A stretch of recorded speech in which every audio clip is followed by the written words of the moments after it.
પડાવવા માંગે છે।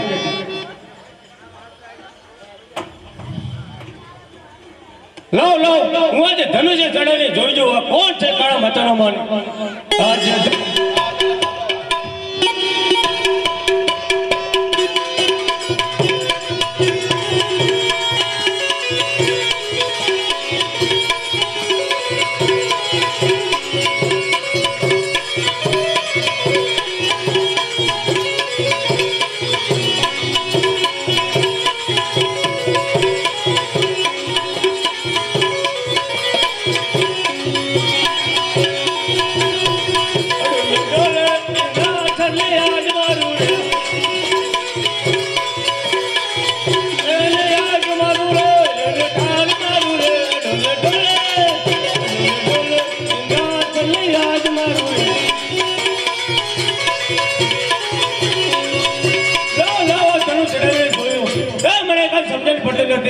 આ કોણ છે કાળા માથાનો માનવી?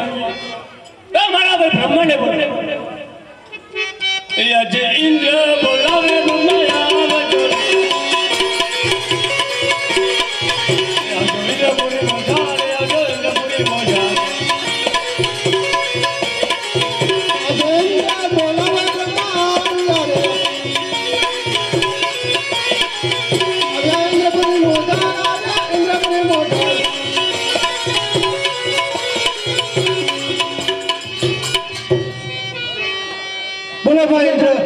મને બોલાવવાનું તમને બોલાવવાનું એ કારણ છે છા છા માતે મારું વિંધ્યાચલ ડોલેલું છે। કોણ છે આ કાળા માતાનો માનવી? એ મારું વિંધ્યાચલ ભણાવવા માંગે છે। અરે ભાઈ ઇન્દ્રદેવ શાંત થાવ શાંત થાવ। જેવું તમારું ઇન્દ્રાસન ડોલી રહ્યું છે તેવું જ મારું બ્રહ્માસન પણ ડોલે છે। પણ ભાઈ આમાં હું કશું નથી જાણતો તો મારા મોટા ભાઈ વિષ્ણુને બોલાવું। હે આજે બ્રહ્મા બોલાવે વિષ્ણુ આવજો।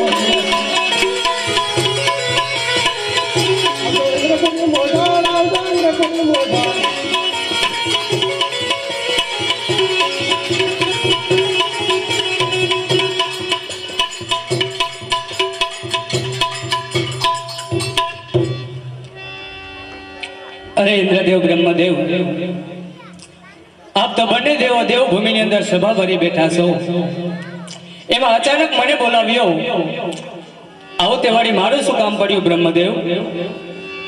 ભાઈ ઇન્દ્રદેવ બોલાવી રહ્યા છે। અરે ઇન્દ્રદેવ આજ દેવભૂમિની અંદર આપ બંને દેવો સભા ભરી બેઠા છો। એમાં અચાનક મને બોલાવ્યો આવો તે વળી મારું શું કામ પડ્યું ઇન્દ્રદેવ? બ્રહ્મદેવ છા છા માતે મારું ઇન્દ્રજન ડોલેલું છે। કોણ છે આ કાળા માથાનો માનવી? એ મારું ઇન્દ્રજન પડાવવા માંગે છે। શાંત થાવ ઇન્દ્રદેવ શાંત થાવ। આપ આટલા કૃપાયમાન શા માટે થઈ રહ્યા છો? કારણ કે બ્રહ્મદેવ કહે છે મારું બ્રહ્માસન ડોલી રહ્યું છે।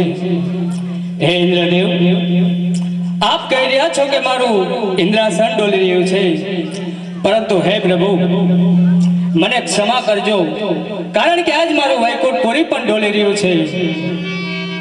આ પ્રશ્નનો જવાબ મારી પાસે પણ નથી, પરંતુ હે ઇન્દ્રદેવ એટલું અવશ્ય જાણું છું કે જે ત્રિલોક ડોલાવી શકતો હોય એ કોઈ સામાન્ય વ્યક્તિ નહીં હોય ઇન્દ્રદેવ। કદાચ જો આજ બંને દેવો કહેતા હોય તો આજ આપણે ત્રણેય દેવો સાથે મળી કાશી વિશ્વનાથ જઈએ તો એ ભગવાન પરમ પિતા પરમાત્મા જરૂર આપના પ્રશ્નોનો ઉકેલ કરશે। જો આજ આપ બંને દેવો કહેતા હોય તો આપણે ત્રણેય દેવો સાથે મળી અને કૈલાસ પર્વત પર ચાલીએ। ચાલો જઈએ। હે હાલો હે મળે જાય હાલો ને મળે હાલો હાલો હે મળે જાય હાલો ને મળે હે મળે બેઠા શંકર ભગવાન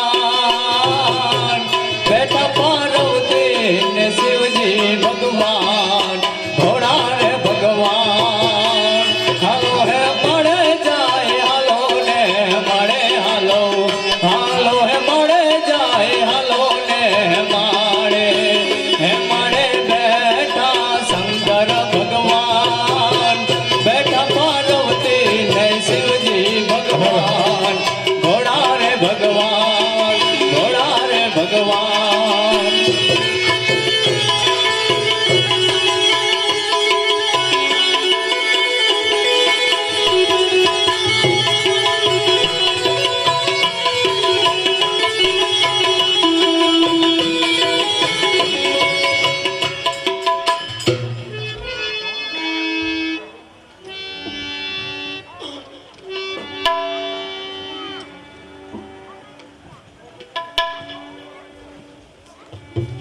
ભોળાનાથની જય હો ભોળાનાથ.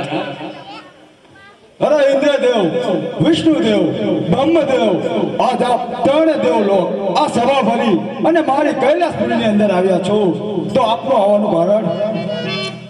અરે સૃષ્ટિના સર્જનહાર, અણુઅણુમાં વસનાર હે ભગવાન પરમપિતા પરમાત્મા, આપ તો સર્વે જાણો છો પ્રભુ કે જ્યારે જ્યારે દેવોને ભીડ પડી છે ત્યારે ત્યારે આપ સ્વયં તારણહાર બન્યા છો પ્રભુ.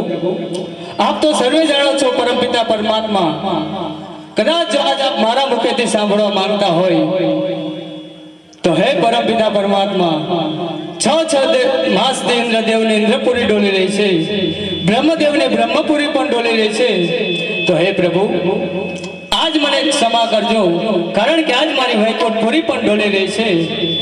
એ પ્રશ્નનો જવાબ આજ મારી પાસે પણ નથી. એટલા માટે હે પ્રભુ, અમે ત્રણેય દેવો સ્વયં મળી આપની કૈલાસ પર્વત પર આવ્યા છીએ. અને ઇન્દ્રદેવ આ વાતને લઈને ખૂબ જ કૃપાયમાન છે, તો આપ એમની સાથે વાત કરો પ્રભુ. અરે ઇન્દ્રદેવ, આપ શાંત થાઓ. હું અત્યારે સમાધિમાં જઈ અને જોઈ લઉં કે આ મૃત્યુ લોકની અંદર કોણ એવો કાળા માથાનો માનવી છે કે જે આપનું ઇન્દ્રાસન ભરાવવા માંગે છે. ઓમ નમઃ શિવાય. ઓમ નમઃ શિવાય. ઓમ નમઃ શિવાય.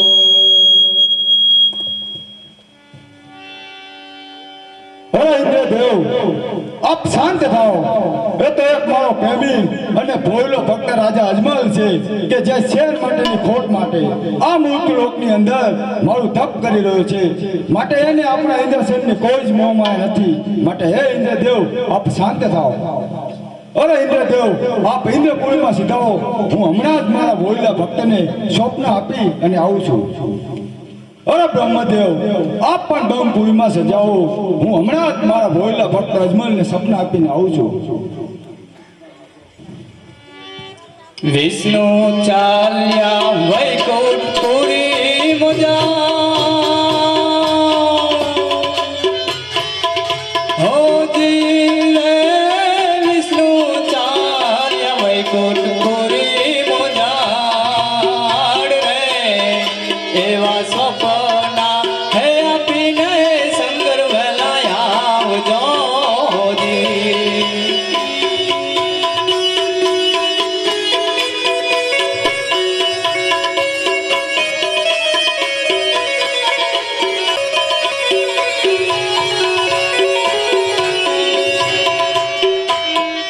અરે લાવ લાવ, આજે આ મારો ભક્ત છે જે મધ્યરાત્રે સૂઈ ગયો છે, માટે હું સુતા તેને સ્વપ્ન આપું. અરે મારા ભોળેલા ભક્ત અજમલ, તારી ભક્તિ આ સફળ બની ચૂકી છે. માટે હું દેવાધિદેવ ભોળાનાથ તારા માથે આજે પ્રશ્ન થયો છું. અરે ભક્ત અજમલ, તું અહીંથી ઘરે જા અને ઘરે જઈ અને સવાસે ઘી સુરમાના લાડુ બનાવજે અને જળ જમનાની જારી શાક લેજે. એ જારી અને એ લાડુ લઈ તું દ્વારકાની અંદર જાજે. દ્વારકાનો નાથ રાજા રણછો તારા વાંજ્ય મેણા અવશ્ય ભાંગશે. તથાસ્તુ. અરે મારા ભોળેલા ભક્ત અજમલને હું વચન તો આપી ચૂક્યો છું, પણ તો લાવ હું દ્વારકા જાઉં.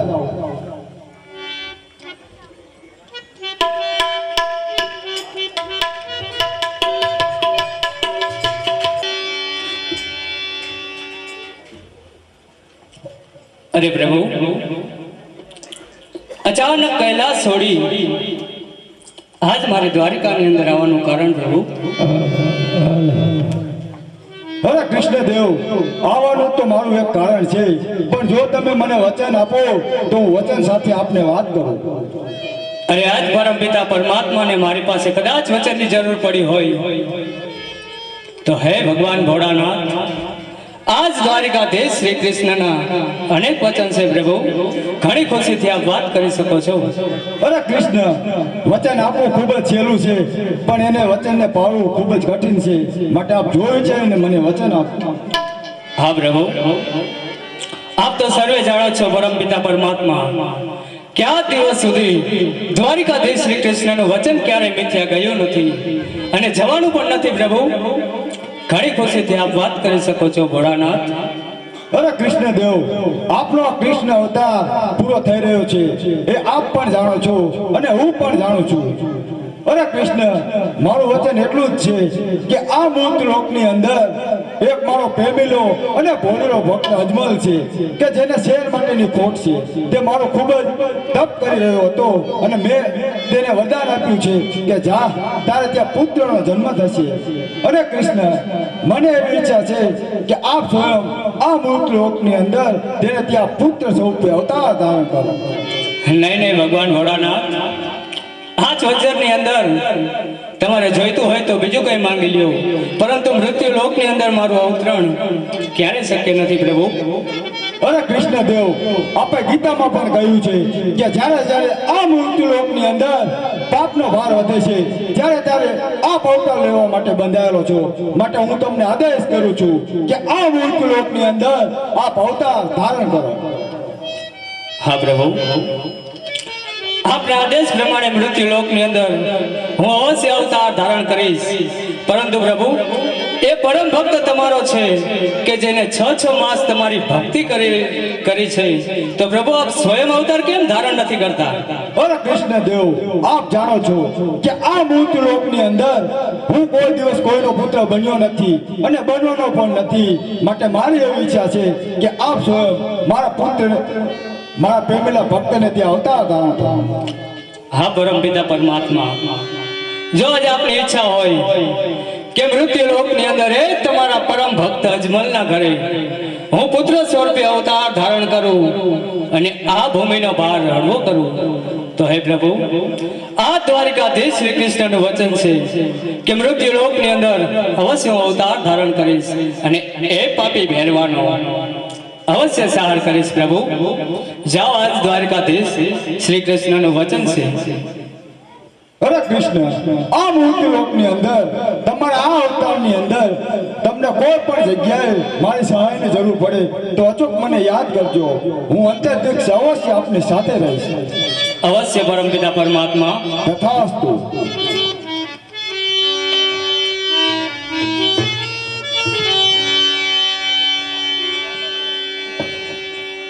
લાવ લાવ, ભોળાનાથે મને સપનું આપ્યું અને કહ્યું કે હે અજમલ, તમે દ્વારકા જાઓ, દ્વારકાનો નાથ તમારા જરૂર દુખડા પામશે.